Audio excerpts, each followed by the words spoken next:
Hello student, कैसे हैं आप सब। उम्मीद करता हूँ सब खैरियत से होंगे। स्टूडेंट, हम जामिया मिल्लिया इस्लामिया का बीएड स्पेशल वीआई यानी कि विजुअली इम्पेयर्ड 2025 का एंट्रेंस क्वेश्चन पेपर सॉल्व कर रहे थे। और दोस्तों, हमने पार्ट 2 तक क्वेश्चन नंबर 55 तक सॉल्व कर लिया था। ये वीडियो का यानी कि इस क्वेश्चन पेपर का लास्ट पार्ट है, वीडियो पार्ट नंबर 3, जिसमें आज हम टोटल जनरल इंटेलिजेंस के क्वेश्चन को सॉल्व करने वाले हैं। आइए स्टार्ट करते हैं। उससे पहले एक इन्फॉर्मेशन ये है कि अगर आपका प्रिपरेशन हो गई है तो आप हमसे मॉक टेस्ट ले सकते हैं, जो कि पेड होगा। उससे आपको आपकी प्रिपरेशन के बारे में नॉलेज पता चल जाएगी। चलिए जी, क्वेश्चन एक डायग्राम के थ्रू है और इसमें यहाँ पर लिखा हुआ है कि जो सर्कल जो है किसको रिप्रेजेंट कर रहा है, प्रोफेसर को कर रहा है। यहाँ पर कॉलेज प्रोफेसर, तो मैं इसी जो भी स्टूडेंट ने लिखा हुआ इसी का सहारा लूंगा। और जो आपका ट्राइंगल है वो किसको रिप्रेजेंट कर रहा है, सर्जिकल स्पेशलिस्ट को, जिसको मैं एस कह दे रहा हूँ यहाँ पर। और मेडिकल स्पेशलिस्ट को रेक्टेंगल यानी कि एम से मैं डिनोट कर दे रहा हूँ। अगला जो इसी में जो क्वेश्चन है, college professor who are also surgical specialist are represented by, यानी कि कॉलेज प्रोफेसर यानी कि आपका सर्कल वाला पार्ट और सर्जिकल स्पेशलिस्ट का मतलब है ट्राइंगल। तो सर्कल और ट्राइंगल का ये वाला पार्ट कॉमन हो जाएगा और ये वाला जो पार्ट है इसके अंदर डी आ रहा है, तो इसीलिए डी ऑप्शन इसका करेक्ट हो जाएगा कि डी ही उसका नाम कैपिटल डी हो जाएगा। अब इसी में आगे है सर्जिकल स्पेशलिस्ट। अब सर्जिकल स्पेशलिस्ट के लिए आपका ट्राइंगल है आर ऑल्सो मेडिकल स्पेशलिस्ट, जो कि क्या हो, मेडिकल स्पेशलिस्ट भी हो। तो देखो, मेडिकल स्पेशलिस्ट के लिए आपका रेक्टेंगल है और सर्जिकल के लिए आपका ट्राइंगल है। तो ट्राइंगल और रेक्टेंगल के बीच में जब आप देखेंगे तो सिर्फ एक ही आ रहा है और वो ये वाला पार्ट है जो Z है। ठीक है, जो दोनों में आ रहा है, सिर्फ और सिर्फ दोनों के अंदर होना चाहिए, आपका प्रोफेसर नहीं होना चाहिए। इसीलिए राइट ऑप्शन इसमें भी डी हो जाएगा। ऑप्शन नंबर डी का मतलब Z है वो। अब अगला क्या क्वेश्चन है, सी रिप्रेजेंट। तो सी कहाँ पर है, सी सबसे नीचे है, ये रहा सी। तो सी किस में है, सिर्फ और सिर्फ ट्राइंगल के अंदर है और ट्राइंगल जो है सर्जिकल आपका स्पेशलिस्ट को रिप्रेजेंट कर रहा है। इसीलिए स्टूडेंट इसका जो राइट ऑप्शन है ऑप्शन नंबर सी सही हो जाएगा, सर्जिकल स्पेशलिस्ट। अब इसके बाद अगले क्वेश्चन की तरफ बढ़ते हैं। स्टूडेंट, इस क्वेश्चन को ये जो आपको दिया गया है, if CAT is coded as XGL then what would DOG be coded as. तो स्टूडेंट, इसको मैंने बहुत ट्राई किया, मतलब कई बार मैंने ट्राई किया, लेकिन मुझसे इसका आंसर मतलब इसका लॉजिक मुझे समझ नहीं आया। या तो कुछ ऐसा लॉजिक होगा जो बिल्कुल ही अनएक्सपेक्टेड हो, तो मुझे इसका लॉजिक फिर भी समझ नहीं आया। जब मैंने इसको गूगल किया तो इसका right option option number D सही आया, लेकिन I don't know what is the reason behind this. ठीक है, अगर आपको इसका रीज़न मालूम चलता है तो आप दिए गए नंबर पर, जो हमारा अभी मैंने ऊपर नंबर दिया है, उस पर आप बता सकते हैं, व्हाट्सएप कर सकते हैं। साथ ही साथ आप क्या कर सकते हैं, इसी वीडियो के डिस्क्रिप्शन में या इसी वीडियो के कमेंट बॉक्स में आप अपना लॉजिक को टाइप कर सकते हैं कि इसके पीछे आपका क्या लॉजिक लगा है। मुझे तो फिलहाल इसका कोई लॉजिक नज़र नहीं आया, इसलिए मैं इसको आपको नहीं बता पा रहा हूँ। चलिए क्वेश्चन नंबर 60 की तरफ मूव करते हैं। ये तो बहुत ही आसान सीरीज थी, 2, 4, 8, 16। तो 2, फिर उसके बाद 4, उसके बाद 8, फिर 16 और उसके बाद क्वेश्चन मार्क है। तो आपको पता चल रहा है हर नंबर 2 से, अगला नंबर 2 से मल्टीप्लाई हो रहा है। तो 16 को जब 2 से मल्टीप्लाई करेंगे तो 32 आएगा, जो कि ऑप्शन नंबर बी के अंदर है। इसीलिए इसका जो राइट ऑप्शन है ऑप्शन नंबर बी सही हो जाएगा। बढ़ने से पहले, आगे बढ़ने से एक इन्फॉर्मेशन आपके लिए ये है कि इस क्वेश्चन पेपर का सॉल्यूशन PDF अगर आपको चाहिए, जो कि पेड होगा, उसके लिए भी आपको हमें जो हमारा नंबर है, जो कि ऊपर मैंने आपको बता दिया, उस पर आप कांटेक्ट कर सकते हैं। साथ ही साथ अगर आप 2027 के लिए जामिया के बीएड स्पेशल की प्रिपरेशन कर रहे हैं, या DLED की कर रहे हैं, या बीएड नर्सरी या बीएड जनरल की कर रहे हैं, तो आप हमारा एंट्रेंस प्रिपरेशन बैच में इनरोल कर सकते हैं, जो कि आपके लिए वर्किंग है। ठीक है, और उसी के लिए आपको हमें दिए गए नंबर पर आप हमसे कॉन्टैक्ट कर सकते हैं। चलिए क्वेश्चन नंबर 61 की तरफ चलते हैं। A man start from a point, walk 8 kilometre towards north. तो मैं इसको बनाता रहता हूँ, साथ साथ बनाता रहता हूँ, इसको मैं ऊपर की तरफ बना देता हूँ। ठीक है, अमन एक स्टूडेंट है जो कि कहाँ की तरफ मूव कर रहा है, स्टूडेंट वो मूव कर रहा है आपका नॉर्थ की तरफ, जो कि ऊपर की तरफ होगा। और ये कितना चला, आपका 8 किलोमीटर चला, तो मैं ये बता दिया। उसके बाद ये क्या किया, टर्न राइट किया और 12 किलोमीटर चला। तो मान लीजिए ये टर्न राइट किया और 12 किलोमीटर चल दिया। तो अभी सबसे पहले ये ऐसे मूव किया था, इसको मैं थोड़ा सा डार्क कर देता हूँ ताकि आपको पता चल जाए कि ये कहाँ पर है। ठीक है स्टूडेंट्स, अब आपको ये कहा गया कि turn left and walk 70 metre. अब ये क्या किया, ये ऊपर की तरफ यानी कि टर्न लेफ्ट किया और कितना चला, ये 7 किलोमीटर चल गया। तो ये 7 किलोमीटर हमने यहाँ पर बना दिया। And turn and walks 24 kilometre towards south. अब ये क्या किया, ऊपर यानी कि ये ऊपर की तरफ जा रहा था, नॉर्थ की तरफ जा रहा था, अब ये टर्न लेकर साउथ की तरफ आने लग गया और कितना चल गया, ये आपका चल गया ये 24 किलोमीटर चल गया। ठीक है, ये क्वेश्चन में कहा गया है। आगे साथ साथ ये कहा गया है कि टर्न राइट। अब जब ये टर्न राइट करेगा तो ये इस तरफ मूव करेगा, इस तरफ मूव करेगा, और ये मूव करने के बाद आपको ये बताना था in which direction is B from starting point. तो स्टार्टिंग तो ये था, मैं स्टार्टिंग को अलग पेन से यानी कि ब्लू पेन से दिखा देता हूँ। स्टार्टिंग पॉइंट तो ये था। अब ये नीचे की तरफ अगर आएगा तो ये कौन से डायरेक्शन में है आपको पता ही चल गया होगा, ये आपका साउथ डायरेक्शन में है। ऑप्शन नंबर बी इसका करेक्ट हो जाएगा, साउथ, ना कि वेस्ट। ये बच्चे ने गलत मार्क किया था, सही ऑप्शन हो जाएगा ऑप्शन नंबर बी, साउथ। बढ़ते क्वेश्चन नंबर आपका 62 की तरफ। हमें यहाँ पर ऑड पहचानना था कि ऑड क्या है इसके अंदर। आसान क्वेश्चन था स्टूडेंट ये। सबसे जब भी इस टाइप का क्वेश्चन आए तो आपको चारों ऑप्शन को चेक करना होता है कि इसमें ऑड कौन सा होगा। जैसे मैं 1 बाय 1 लेकर चेक करता हूँ। सबसे पहले क्या है, सी, फिर ए, फिर आपका पास है एफ और उसके बाद है डी।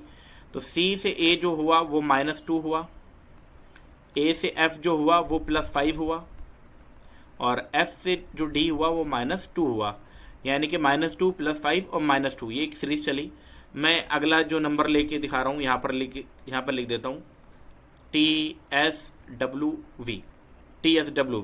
तो देखो टी से जब स्टूडेंट आप 1 माइनस करोगे तो ऐसा आएगा, एस से डब्लू करोगे तो -4 आएगा, और डब्लू से वी की तरफ आओगे तो -1 आएगा। हो सकता है कि पहला वाला गलत हो या दूसरा वाला गलत हो। डेफिनेटली अलग अलग सीरीज आ गई तो पहला वाला या दूसरे वाले में से ही गलत होगा। क्यों? क्योंकि अलग अलग सीरीज आ गई। अब तीसरी सीरीज चेक कर लेते हैं। अगर तीसरी सीरीज जिससे मिलती जुलती होगी उसके अलावा बाकी ऑप्शन गलत हो जाएगा। जैसे I, G, L, और यहाँ पर एक्चुअल में ये J है स्टूडेंट, यहाँ पर ये J है, याद रखिएगा। I से जो G हुआ है ये -2 हुआ है, G से जो L हुआ है ये आपका +5 हुआ है, और L से जो J हुआ है ये -2 हुआ है। यानी कि ये दोनों सीरीज सही है, ये बीच वाली सीरीज गलत हो रही थी। आप लास्ट वाली सीरीज भी चेक करेंगे तो -2 + 5 -2 ही आएगा। ऑप्शन नंबर बी इसमें सबसे अलग था, इसीलिए TSWV is the correct option. अब बढ़ते हैं क्वेश्चन नंबर 63 की तरफ। BDAC is related to FHEG। तो NP और आपको ये MO है, यहाँ पर NPMO आपको किससे रिलेटेड होगा? तो आपको सबसे पहले तो BD मैं अलग अलग लिख के दिखा देता हूँ, B, D, A और C। इसी के साथ साथ मैं यहाँ पर लिख देता हूँ NPMO।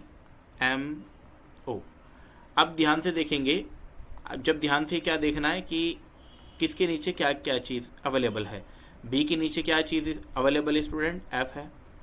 F के नीचे आपको देखोगे तो H, D के नीचे H है, और A के नीचे यानी कि A के नीचे आप देख पाएंगे तो E है, और C के नीचे आप देख पाएंगे तो G है, FHEG।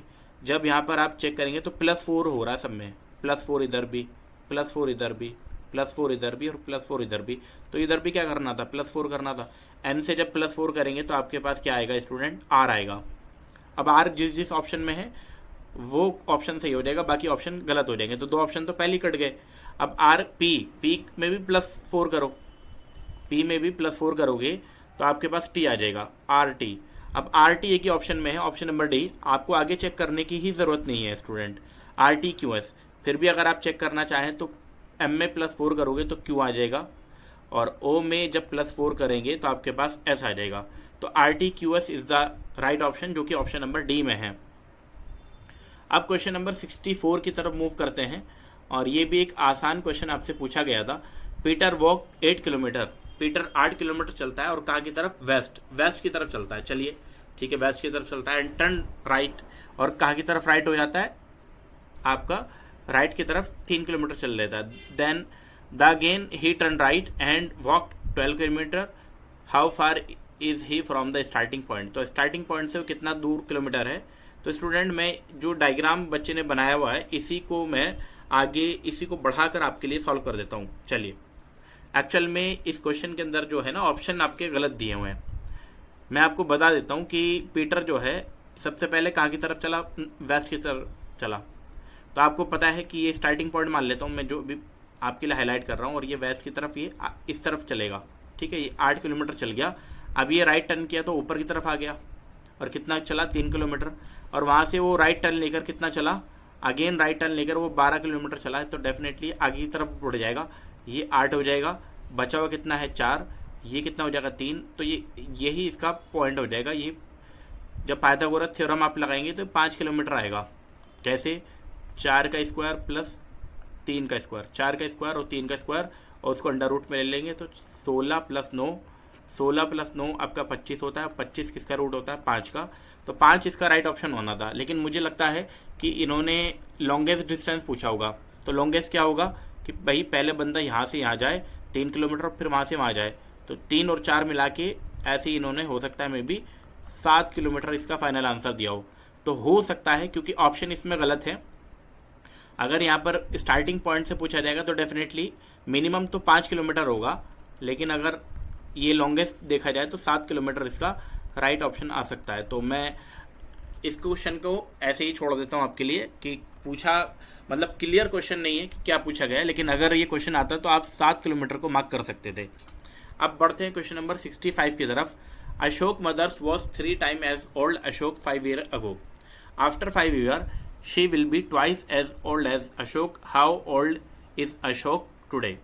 तो स्टूडेंट, इस क्वेश्चन को आप एक मैथमेटिकल टर्म्स की मदद से आप सॉल्व कर सकते थे। एक्चुअल में देखिए कैसे सॉल्व कर सकते थे आप। मैं 1 मिनट इसको मिटा देता हूँ ताकि आपके लिए स्पेस बन जाए। ठीक है, और फिर इसी में मैं आपका यहाँ पर सॉल्यूशन करके दिखा दूंगा। चलिए जी स्टूडेंट, देख लेते हैं कि क्या एक्चुअल में पूछा गया था। 5 साल पहले अशोक को मान लेते हैं, अशोक को ए और उसकी मदर को एम मान लेते हैं। ठीक है, तो 5 साल पहले अशोक की एज कितनी रही होगी। 5 साल पहले, मैं थोड़ा सा छोटा कर देता हूँ। 5 साल पहले जो अशोक था उसकी एज आपकी A-5 रही होगी। ठीक है स्टूडेंट्स, और एक्चुअल में जो उसकी मदर है उसकी एज M-5 रही होगी, लेकिन वो कह रहा है 3 टाइम्स था 5 साल पहले किसका, तो यानी कि छोटे में ही अशोक की एज मम्मी से छोटी होगी, तो डेफिनेटली 3 उसमें मल्टीप्लाई करेंगे तब तो बराबर आएगा। अब इसी के साथ साथ एक और इक्वेशन आपको निकालनी है। 5 साल बाद यानी कि A+5 हो जाएगा, और मदर में भी 5 साल बढ़ जाएंगे। ठीक है, कह रहा है ट्वाइस हो रही है यानी कि दुगनी हो रही है। बस इसको सॉल्व करना है। ये इसमें भी मल्टीप्लाई है और इसमें भी, ये तो आपको पता ही होगा। तो 3A-15 बराबर M-5। 3A-M, ये जो आपका प्लस M जो था ये उठा के मैं लेफ्ट में लेकर आया तो -M हो गया, और ये उधर लेकर जाऊंगा तो 15 माइनस का था, उधर जाकर प्लस का हो जाएगा -5, और +15 आपका प्लस का 10 हो जाएगा। यहाँ तक आपको समझ आ गया होगा। इसी तरीके से आपको क्या करना है, 2 + 10 बराबर M+5।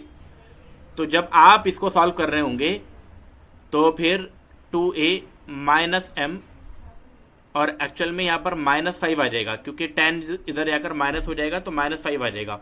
तो एक इक्वेशन ये है और दूसरी इक्वेशन हमारे पास ये है। आप इसको किसी भी मेथड से सॉल्व कर सकते हैं। तो मैं क्या कर रहा हूँ, इसको मैथमेटिकल जो आपको पता ही है टर्म से मैं सॉल्व कर दे रहा हूँ।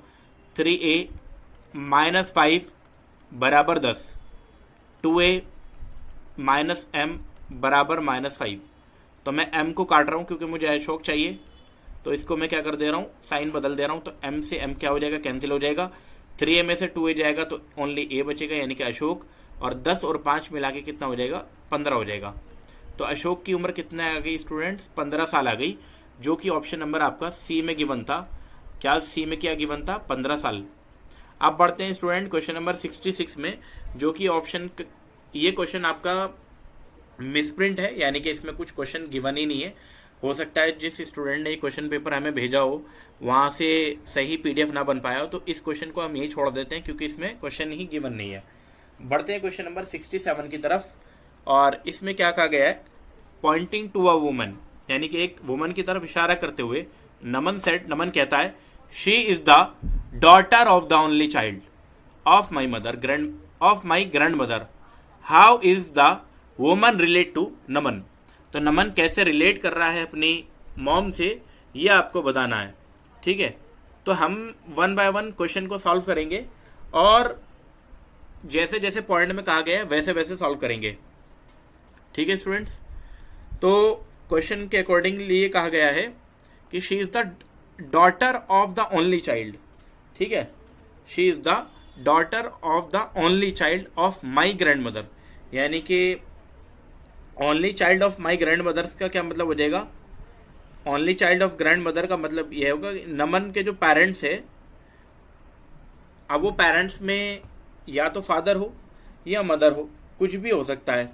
ठीक है, उनकी क्या है, ये उनकी क्या है, only child of my grand mother. दोबारा पढ़ेंगे, शी इज द डॉटर, यानी कि जो डॉटर है वो किसकी है, माई ग्रैंड मदर। अब देखो, जैसे मैं यहाँ पर बता देता हूँ, करके भी बता देता हूँ आपको ताकि आसान हो जाए आपके लिए। मैं नीचे ही ऊपर कर देता हूँ स्टूडेंट्स। नमन है यहाँ पर, Naman said she is the daughter of my grand mother. Naman के कोई पेरेंट होंगे, उसकी कोई ग्रैंड मदर होगी जिसको मैंने जीएम लिख दिया। कह रहा है she is the daughter of my only child of my grand mother. तो ग्रैंड मदर की एक ही चाइल्ड है, या तो वो बेटी हो सकती है पेरेंट में, या तो बेटी, यानी कि ये पेरेंट में तो सन, या तो बेटी होगी या तो सन होगा। ठीक है, या आप ऐसा कह सकते हैं कि या तो जो ग्रैंड मदर है वो या तो मदर होगी किसकी, नमन की, या फादर होंगे, मतलब होगा इनमें से कोई एक, या तो मदर होगी या फादर होंगे। और जो डॉटर है, इनकी डॉटर है एक्चुअल में, तो नमन की तो वो सिंपल सी क्या लग जाएगी, बहन लग जाएगी। इसीलिए इसका राइट ऑप्शन क्या हो जाएगा, ऑप्शन नंबर ए सही हो जाएगा। थोड़ा सा कंफ्यूजिंग क्वेश्चन था लेकिन आसान था। आप इसको जब रिलेट करेंगे, अपने से रिलेट करेंगे तो आपको समझ आ जाएगा। Question number 68, a man said to a lady, एक मैन ने लेडी की तरफ कहा, योर मदर्स हस्बैंड। कि योर मदर्स हस्बैंड का क्या मतलब हो गया कि आपकी जो माँ है, ठीक है, योर मदर्स हस्बैंड, आपकी जो लेडी की माँ। तो मैं लेडी को बना देता हूँ, यहाँ पे लेडी बना देता हूँ, ये रहा, लेडी की कोई मदर होगी, मैंने उसको मदर लिख दिया। कह रहा है योर मदर्स हस्बैंड, यानी कि इस मदर का कोई हस्बैंड होगा, यानी कि वो लेडी का बाप होगा डेफिनेटली। ठीक है, और उसकी क्या कह रही, हस्बैंड सिस्टर, तो हस्बैंड की भी कौन, सिस्टर की बात कर रहा है, इज माई आंट। तो ये जो सिस्टर है ये किसकी आंट है, उसी मैन की आंट है ये। ठीक है, उसी मैन की ये आंट है, आंटी है। तो डेफिनेटली ये दोनों आपस में क्या हो जाएंगे, ये दोनों आपस में, आपको पता ही चल गया कि लेडी किस मैन से डॉटर तो नहीं हो सकती, क्योंकि भाई ये मैन की भी आंट है, लेडी की भी आंट होगी, तो ये दोनों एक ही, मतलब एक ही पीढ़ी में है, तो डॉटर नहीं हो सकती, ना तो मदर हो सकती, ना ग्रैंड डॉटर हो सकती। ऑप्शन एक ही बच जाता है कि भाई ये सिस्टर ही हो सकती है। ठीक है, हालांकि इसमें कुछ और भी ऑप्शन बन सकता था, लेकिन फिलहाल आपके लिए क्या है कि ये सिस्टर ही बन सकती है ऑप्शन के अकॉर्डिंगली। अब बढ़ते हैं क्वेश्चन नंबर 69 की तरफ। If Nina says Anita's father Raman is the only son of my father in law Mahipal, then how is Bindu who is the sister of Anita related to Mahipal. तो देखो यहाँ पर ऑलरेडी बच्चे ने किया हुआ ही है। एक्चुअल में ये क्वेश्चन अपने आप में बच्चे ने गलत किया है। ठीक है, मैं इसको करके बता देता हूँ होगा कैसे ये क्वेश्चन। ठीक, सबसे पहले मैं इसको मिटा देता हूँ ताकि मैं इसी स्पेस का यूज़ करके आपको इस क्वेश्चन को सॉल्व कर लूँ। चलिए जी, क्या क्वेश्चन में क्या कह रहा है, एक मिनट, हाँ जी, चलिए जी, क्वेश्चन के अकॉर्डिंगली हम 1 बाय 1 हर एक स्टेप को फॉलो करेंगे और जो स्टेप में कहा गया है उसी को हमें यहाँ पर लिखना है। फिलहाल ये कहा गया है कि अनीता फादर्स, तो अनीता को मैं ए लिख दे रहा हूँ स्टूडेंट, समझने के लिए आपको मैं क्या कर रहा हूँ, अनीता को मैं क्या लिख दे रहा हूँ, ए लिख दे रहा हूँ। चलिए जी, मैंने ए लिख दिया अनीता को, ये रही अनीता। अनीता के कोई फादर होंगे, अनीताज फादर जिनका नाम क्या है, रमन है, तो ये अनीता के फादर है Raman. Is the only son of my father in law Mahipal.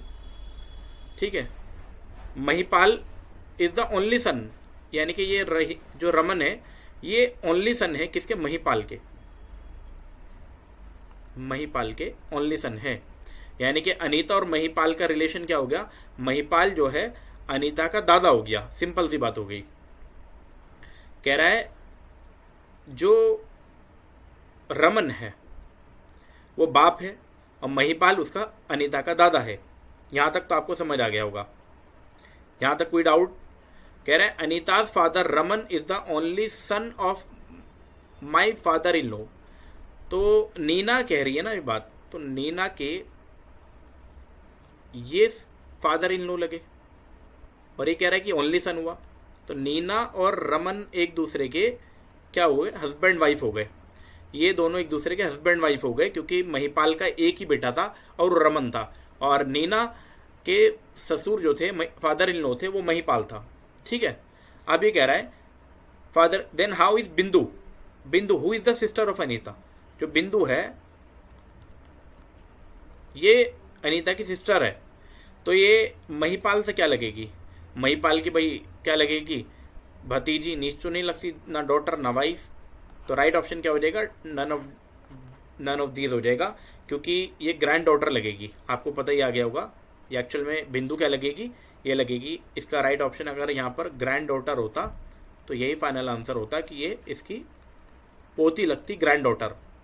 ठीक है स्टूडेंट्स, अब बढ़ते हैं क्वेश्चन नंबर 70 की तरफ। Pointing to a woman in the picture Rajiv said her mother has only one grand child whose mother is my wife, how is the woman in the picture related to Rajiv. ये question भी आसान है, हालांकि इस question को भी घुमा दिया है। क्या कहा गया कि राजीव कहता है हर मदर, किसकी मदर, वुमन की। ठीक है, pointing to a woman in the picture Rajiv said her mother has only, यहां पर भी इसको मिटाना पड़ेगा क्योंकि स्पेस काफी ले रहा है ये, तो मैं एक काम करता हूं इसको पूरे को मिटा देता हूं ताकि स्पेस बन जाए, और स्पेस बनने के बाद फिर हम इस क्वेश्चन को आसानी से सॉल्व कर पाए। ठीक है स्टूडेंट्स, और अगर एक इन्फॉर्मेशन आपके लिए ये है कि अगर आप चैनल पर नए हैं तो चैनल को ज़रूर सब्सक्राइब कर लीजिए, क्योंकि आप देख पा रहे होंगे हम कॉन्टीन्यूसली आपके लिए इतनी मेहनत कर रहे हैं, इतने सारे वीडियोज़ आपके लिए लेकर आ रहे हैं जो कि आपके लिए काफ़ी बेनिफिशियल भी है और आपके पेपर में डायरेक्टली उससे क्वेश्चन आ भी सकता है। चलिए जी, तो वुमन की her mother has only one grand child, यानी कि कोई मदर है,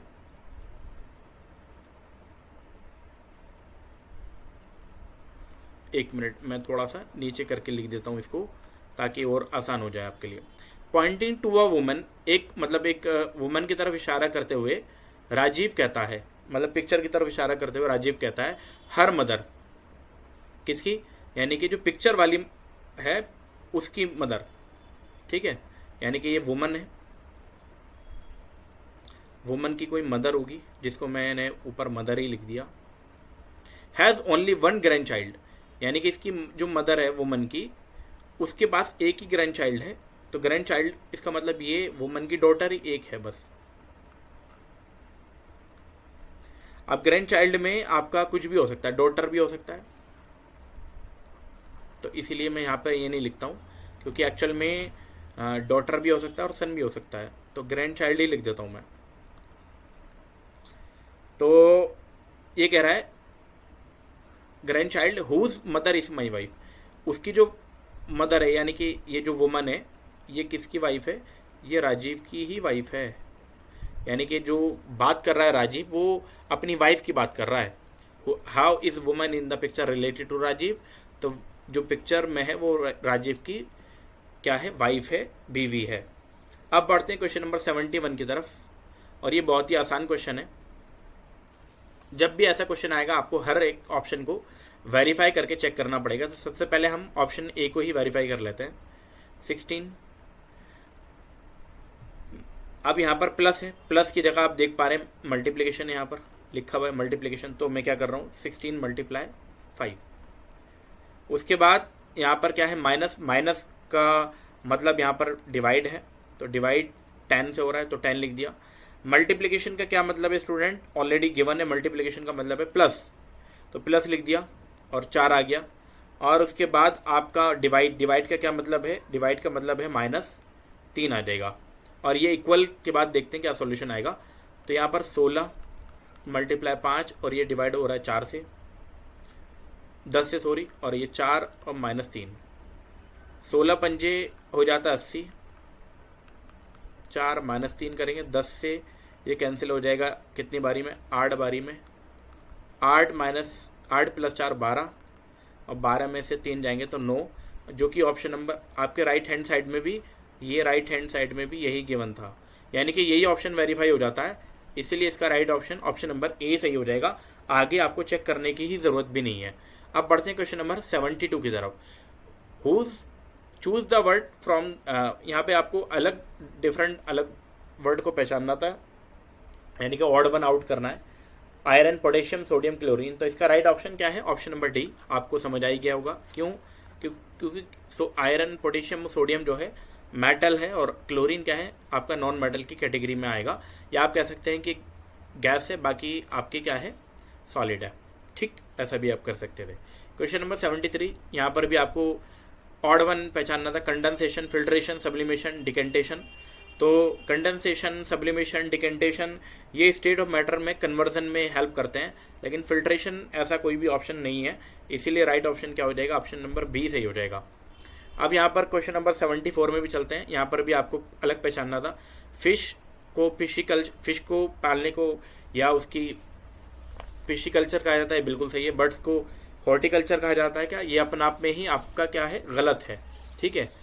बीज एपिकल्चर बिल्कुल सही है। Silk worm sericulture. तो अब सबसे अलग क्या है इसमें, बी सही है, क्योंकि बी बर्ड्स का जो है, बर्ड्स को हॉर्टिकल्चर नहीं कहा जाता, बर्ड्स को क्या कहा जाता है, एविकल्चर कहा जाता है। ठीक है, एविकल्चर। तो ये भी आपको याद रखना है, एविकल्चर। हॉर्टिकल्चर प्लांट कल्टीवेशन को कहा जाता है, प्लांट का जो हम कल्टीवेट करते हैं, प्लांट को जो उगाते हैं, उसको कहा जाता है हॉर्टिकल्चर। ठीक है, तो ये भी आपको याद रखना है स्टूडेंट्स। चलिए क्वेश्चन नंबर 75 में हमें यहाँ पर भी क्या करना है, which their service and person are different. तो ये पहचानना था कि choose pair in which their service and person are different. Shopkeeper customer को सामान देता है, या कस्टमर शॉपकीपर के पास आता है, ये बिल्कुल सही है। यहाँ पर एक्चुअल में स्पेलिंग गलत है, पेशेंट होगा। हालांकि ये क्वेश्चन अपने आप में ही मिसप्रिंट माना जाएगा, क्योंकि पेशेंट है, पेशेंट यहाँ पर सही होना चाहिए था। पेशेंट कहाँ आता है, डॉक्टर के पास, और डॉक्टर किसका इलाज करता है, पेशेंट का, ये भी अपने आप में ठीक है।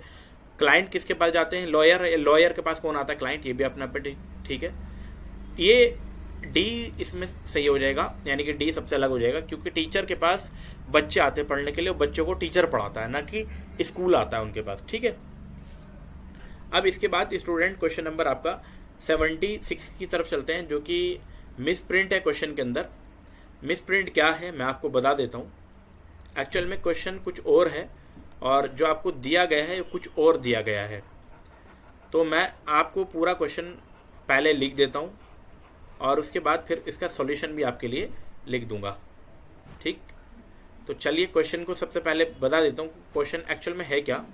क्वेश्चन एक्चुअल में ये है कि PNLG is related to IGEC। यहाँ पे LC नहीं होना चाहिए था, अदरवाइज ये क्वेश्चन मुझे गलत लगा था, इसीलिए मैंने यहाँ पर आपको सही करा दिया। VRTP आपको रिलेटेड है, तो मैं यहीं पर सॉल्व कर देता हूँ।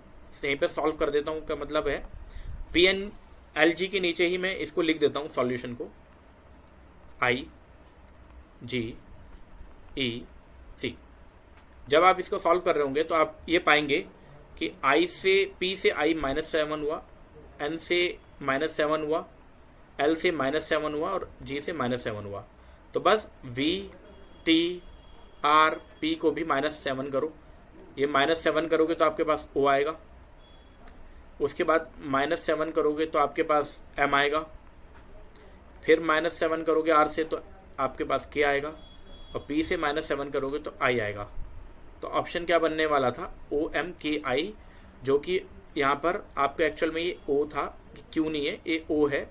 ऑप्शन नंबर ए सही हो जाएगा, OMKI। तो क्वेश्चन में मिस प्रिंट है काफ़ी सारा, और ये क्वेश्चन पेपर काफ़ी मतलब इसकी रीजनिंग काफ़ी टफ थी, तो मैं मान सकता हूँ कि ये वाला क्वेश्चन थोड़े से लेंथी भी है, इसलिए वीडियो भी लंबी हो जा रही है। अब जैसे ये वाला क्वेश्चन है आपका ब्रेक डाउन, अब यहाँ पर आप फंस सकते थे, फिर भी मैं आपको बताता चलूँ कि इसको कैसे सॉल्व करना था। BRA थोड़ा सा गैप दे देते हैं और उसके बाद DOWN। देखो स्टूडेंट्स, एक्चुअल में यहाँ पर एरो बनाने पड़ेंगे, एरो ऐसा वाला। अब जब आप इसको सॉल्व कर रहे होंगे तो मैं यहाँ पर लिख देता हूँ, देखो ध्यान से क्या कहा गया, BF, ए के बाद बी आता है तो यहाँ पर बी लिख दिया, ये देखो ध्यान से। ई के बाद एफ आता है तो एफ लिख दिया, यानी कि +1 हो रहा है हर बारी। यहाँ पे कौन सी सीरीज चल रही है, यहाँ पे +1 +1 +1, यानी कि जब भी नीचे लिखेंगे हमेशा +1 करेंगे। आर से आपके पास पता ही है, आर से एस आता है और बी से आपका सी आता है, तो ये BFSC बन गया जो कि स्टार्टिंग में है। के से फिर आपका के से आप -1 करेंगे तो जे आ जाएगा, तो यानी कि बीच वाला आपका माइनस होगा। इसके बाद सिमिलर पैटर्न को फॉलो करेंगे और लास्ट में देखेंगे क्या पैटर्न फॉलो हो रहा है। तो जब ये पैटर्न फॉलो कर रहे होंगे हम, तो देख लेते हैं कि यहाँ पर एक्चुअल में -1 -1 करना है। जब आप n से माइनस करोगे, n से माइनस करोगे एक को तो m आएगा, w से माइनस करोगे तो v आएगा, o से माइनस करोगे तो आपके पास n आएगा, और d से माइनस करोगे तो c आएगा। तो बिल्कुल पैटर्न फॉलो कर रहा है। इसी तरीके से ऑर्गेनाइज को हमें करना था, तो ऑर्गेनाइज को भी मैं लिख देता हूँ ORGA, ठीक है। और उसके बाद n था तो n में माइनस कर दो एक, n में एक माइनस करोगे तो m आएगा। अब m देखो सभी ऑप्शन में है, जहाँ जहाँ m है वहाँ वहाँ आपको देखो, यहाँ पर m नहीं है तो ये ऑप्शन कट जाएगा, यहाँ पर m नहीं है तो ये ऑप्शन कट जाएगा। अब 2 ही ऑप्शन बच रहे हैं, या तो पहला या दूसरा। आपको पूरा करने की भी ज़रूरत नहीं है, बस पैटर्न को पहचानना है, ठीक है स्टूडेंट्स। तो जैसे कि A इधर आ जाएगा, G इधर आ जाएगा, R इधर आ जाएगा और O इधर चला जाएगा। ये पैटर्न पहचान लो आप लोग, तो आपके पास फाइनल आंसर आ जाएगा। तो देखो, जब O से A से आप बढ़ाओगे, एक प्लस करोगे तो B आएगा, G से जब बढ़ाओगे तो B के बाद H आना चाहिए, तो B के बाद H एक ही ऑप्शन में है, option number B। Option number B इसका फाइनल आंसर आ जाएगा। फिर भी मैं करके दिखा देता हूँ। R के बाद आपका S आएगा +1 करने पर, और O के बाद आपका प्लस करने पे O के बाद P आएगा। इसी तरीके से फिर ये जो आपका ISED करेंगे तो यहाँ पर माइनस आ जाएगा। तो ये पूरा सीरीज पैटर्न फॉलो कर जाएगा। आई होप आपको ये चीज़ समझ आ गई होगी। अब बढ़ते हैं क्वेश्चन नंबर 77 के बाद क्वेश्चन नंबर 8 की तरफ, और ये अपने आप में भी एक इम्पॉर्टेंट क्वेश्चन था। एक्चुअल में इसमें 2 क्वेश्चन आपके लिए दिए गए थे, तो मैं यहाँ पर भी इसको मिटा देता हूँ ताकि आपको फ्रेशली सारी चीज़ें मैं आपको लिख के दिखा सकूँ, ठीक है स्टूडेंट्स। एफर्ट हम काफ़ी दे रहे हैं आपके लिए। अब आपका भी एक एफर्ट ये है कि आप वीडियो को तुरंत लाइक कर दिया कीजिए, जैसी वीडियो आया करी आप तुरंत लाइक कर दिया कीजिए, और कमेंट में भी अपने अप्रिसिएशन हमारे लिए आप लिख सकते हैं अगर वीडियो पसंद आ रही हो आपको तो। चलिए जी, सबसे पहले आपको ये कहा गया है कि ABCDEF and G are sitting on the wall, all of them are facing east। सबके सब जो है ईस्ट की तरफ फेस कर रहे हैं। अब यहाँ पर आपको ईस्ट की तरफ फेस कर रहे हैं ना, तो आपको करना क्या है, 7 खाने बना लेने हैं, ये रहे, और ऐसे ईस्ट की तरफ 2 3 4 5 6 और ये आपका 7, ठीक है। D sit to the third south, ये वाली स्टेटमेंट पढ़ो, D is sitting third from the south end, यानी कि साउथ एंड ये वाला पॉइंट है सबसे वाला, तो यहाँ पर थर्ड वाले पॉइंट पे बैठा हुआ है डी। चलिए, हमने डी को तो बिठा दिया।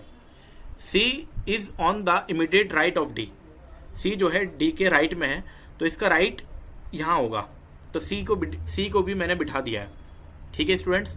B is at an extreme end, B अगर मैं यहाँ बिठा देता हूँ तो फिर ई उसका नेबर नहीं बन सकता, तो डेफिनेटली बी ऊपर बैठेगा और ई उसका नेबर हो जाएगा।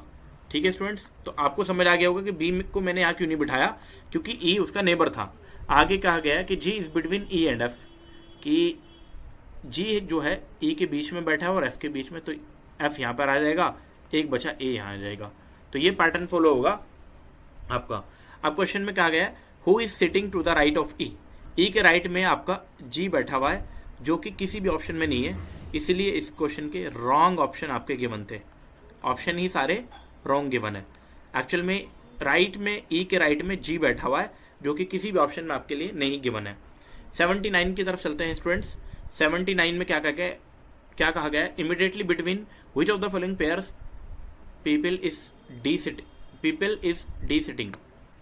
तो डी किन किन के बीच में बैठा हुआ है, मैं अलग पेन से आपको दिखा देता हूँ। ये बैठा हुआ है आपका एफ और सी के बीच में, या आप सी एफ कह लो या एफ सी कह लो। अब देखते हैं ये ए के ऑप्शन में, ऑप्शन नंबर ए, जो कि आपका सी एफ लिखा हुआ है, सी और एफ के बीच में लिखा हुआ है, बैठा हुआ है। Name the person who change the place with C, आपको ये बताना है सी के साथ कौन अपनी प्लेस को चेंज कर सकता है, जो कि third place from the north and, जिससे क्या आ जाए, थर्ड प्लेस आ जाए नॉर्थ एंड से। तो देखो 1 2 3, तो थर्ड प्लेस पे कौन बैठा हुआ, आपका जी बैठा हुआ था, तो जी आपका ऑप्शन नंबर डी में है। इसीलिए स्टूडेंट इस क्वेश्चन का राइट ऑप्शन जो है ऑप्शन नंबर डी सही हो जाएगा, कि जी के साथ वो आपका क्या करेगा, रिप्लेस करेगा सी। अब इसके बाद जो हम करेंगे, इसके बाद जो हम करने वाले हैं वो ये करने वाले हैं कि क्वेश्चन नंबर 81 पे है, जिसमें कुछ मिसप्रिंट था, तो मैंने क्या कर दिया है, सबको अलग अलग सबको आपके लिए लिख दिया है यहाँ पर। ठीक है, सबको अलग अलग लिख दिया है, और जिससे आपको क्या होगा, आसान हो जाएगी। एक पैटर्न फॉलो कर रहा है। अब क्वेश्चन नंबर 81 में देख लेते हैं। यहाँ पर 3 कंडीशन गिवन है, तीनों कंडीशन को आपको फॉलो करना होगा, तब जाके ये क्वेश्चन को आप सॉल्व कर पाएंगे। तीनों कंडीशन एक्चुअल में है क्या, क्वेश्चन में क्या कहा गया है। सबसे पहले तो क्वेश्चन को पढ़ना जरूरी है।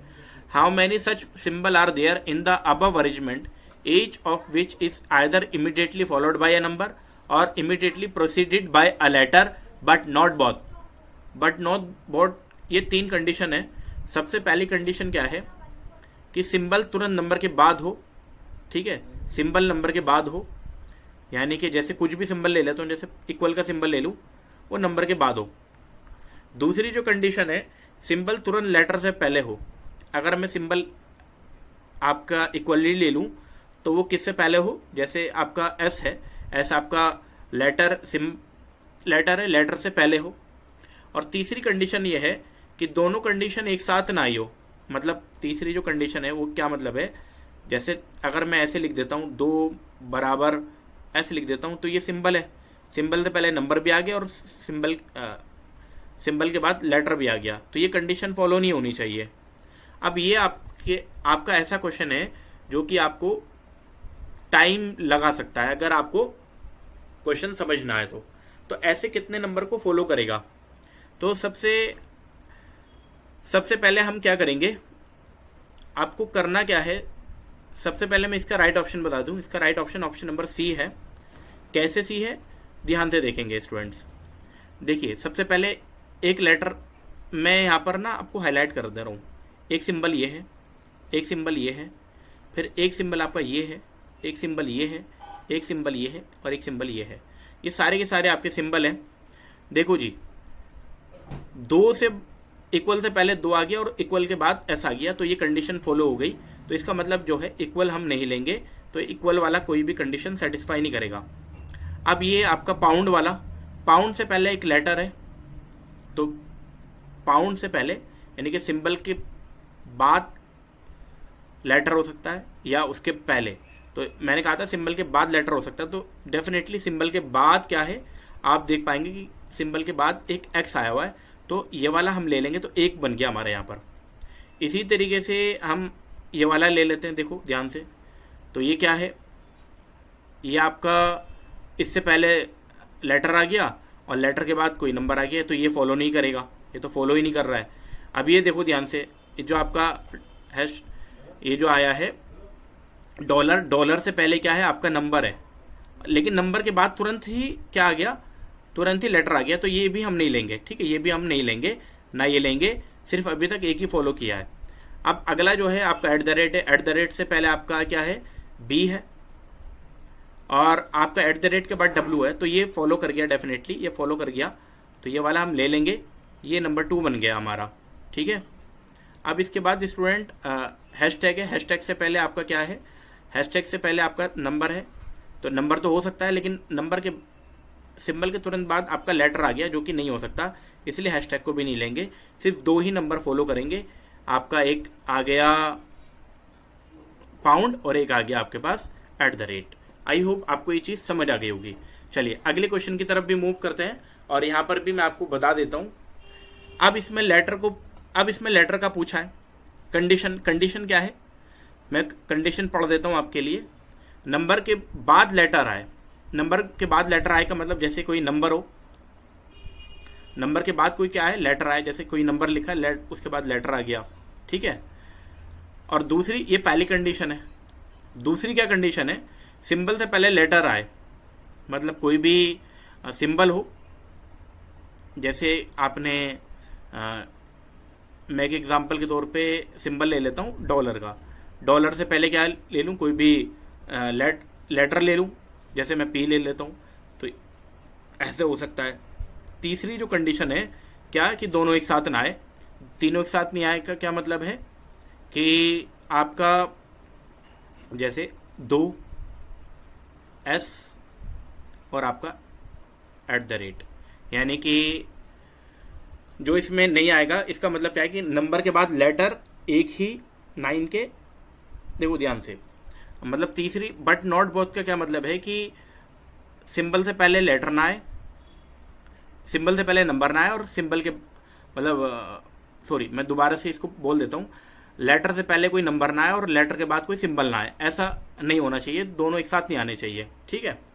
तो अब आप ध्यान से जब ऑब्जर्व करेंगे, तो ऑब्जर्व करने पे आप एक ही चीज़ पाएंगे, ऑब्जर्व क्या कर पाएंगे कि 9 के नज़र आ रहा है आपको, देखो 9 के मैंने ऊपर लिख भी दिया था कि नंबर के बाद लेटर आ रहा है और उससे पहले उसके बाद कोई सिंबल भी नहीं आ रहा, लेटर के बाद कोई सिंबल भी नहीं आ रहा, ठीक है, तो ये आपका मान लिया जाएगा, ठीक है। और इसी के साथ साथ आपका ये देखो ध्यान से एस वाला, एस के बाद आपका एस के बाद क्या आ रहा है, एक लेटर आ रहा है, सॉरी सिंबल आ रहा है, तो ये मान लिया जाएगा। इसी के साथ साथ एम वाला भी माना जाएगा, ध्यान से देखो एम वाला भी माना जाएगा, क्योंकि एम के बाद भी क्या आ रहा है, एक सिंबल आ रहा, तो पहला ये रहा, दूसरा ये रहा, तीसरा ये रहा, और चौथा बी वाला है, ध्यान से देखो बी आपका एक लेटर है, लेटर के बाद क्या आ रहा है, सिंबल आ रहा है, तो ये 4 हो जाएंगे, तो 4 इसका राइट ऑप्शन हो जाएगा, ऑप्शन नंबर आपका ए सही हो जाएगा स्टूडेंट्स, यहाँ पर ऑप्शन नंबर ए। क्वेश्चन नंबर अब 83 की तरफ चलते हैं। यहाँ पर क्या कहा गया है, 4 of the following 5 are alike in a certain way based on the position of the element in the above arrangement, and form a group, which one does not belong to the group. आपको ये बताना था कि इनमें से कौन सा group को बिलोंग नहीं करता है, तो इसमें तो मैं सीधा सीधा ऑप्शन बता देता हूँ, इसका सही ऑप्शन है ऑप्शन नंबर सी। क्यों, क्योंकि जो आपका एक कॉपी सिंबल, जो सी वाला सिंबल है ना, ये आप ध्यान से देखोगे ना, कहीं पर भी पूरे के अंदर कहीं पर भी नहीं आया है, जो लेकिन यहाँ पर आपको कॉपी सिंबल गिवन था, जो कि अपने आप में गलत है। अब स्टूडेंट ये सबसे ट्रिकी क्वेश्चन था, एक्चुअल में ये मिसप्रिंट है, मुझे लगा मिसप्रिंट है, लेकिन मैंने फिर भी इसको सॉल्व करने की कोशिश की है। और सबसे पहले मैं इसका राइट ऑप्शन बता दूं, इसका मेरे accordingly right option option number A आ सकता है। एक्चुअल में मिसप्रिंट हो सकता है, लेकिन मैं फिर भी आपको बता दूं, देखो ध्यान से, वाई से ई, वाई से जब ई करोगे तो आपके पास 1 2 3 4 5 6 यानी कि +6 करना पड़ेगा, तो आपको पी से भी +6 कर लो, तो पी से जब 6 करोगे तो 1 2 3 4 5 6, तो डब्ल्यू आएगा, और डब्ल्यू स्टार्टिंग में एक ही में है, तो इसीलिए बाकी के ऑप्शन कट जाएंगे। या आप ऐसा भी कर सकते हैं, कैसा कि देखो ध्यान से ई जी, जो आपका ई जी पाउंड है, एक्चुअल में वो ई जी, और उसके बाद आपका ये पाउंड वाला सिंबल है, ठीक है, पाउंड वाला सिंबल है, तो पाउंड वाला सिंबल भी हम बना लेते हैं और देखते हैं कि एक्चुअल में है क्या। देखो ध्यान से, ई के तुरंत बाद जी आया है, और उसके उसके जी के 1 2 3 जी के 3 लेटर बाद सिंबल आया है। अब डब्लू वाला देखो, डब्लू के तुरंत बाद क्यू आया, क्यू के 1 2 3, क्यू के 3 लेटर बाद आपका बी आया, तो -3 हुआ। तो ये यानी कि यहाँ पर भी ये वाला और ये वाला आपस में मैच कर रहे हैं, इसीलिए राइट ऑप्शन आपका ऑप्शन नंबर ए सही हो जाएगा यहाँ पर। अब इस वीडियो के लास्ट क्वेश्चन की तरफ चलते हैं। How are teacher should behave, तो टीचर को कैसे बिहेव करना चाहिए, लीडर की तरह, जनरल की तरह, फादर की तरह या फ्रेंड की तरह। तो स्टूडेंट इस क्वेश्चन का आप हमें आंसर ज़रूर करें। मैं इस क्वेश्चन का आंसर आपके लिए छोड़ देता हूँ, आप कमेंट बॉक्स में इसका आंसर लिखें। क्या आंसर होगा इसका? बहुत ही आसान क्वेश्चन है, इसका मैं आंसर आपके लिए नहीं बता रहा हूँ, आपको इसका आंसर कमेंट बॉक्स में बताना है। वीडियो पसंद आई हो तो लाइक ज़रूर करके जाए। अगर किसी क्वेश्चन में कोई डाउट लगता है, आपको ऐसा लगता है कि इसका आंसर गलत बता दिया है, तो भी आप हमें कमेंट बॉक्स में बता सकते हैं। वीडियो में लगातार बने रहने के लिए आपका बहुत बहुत शुक्रिया।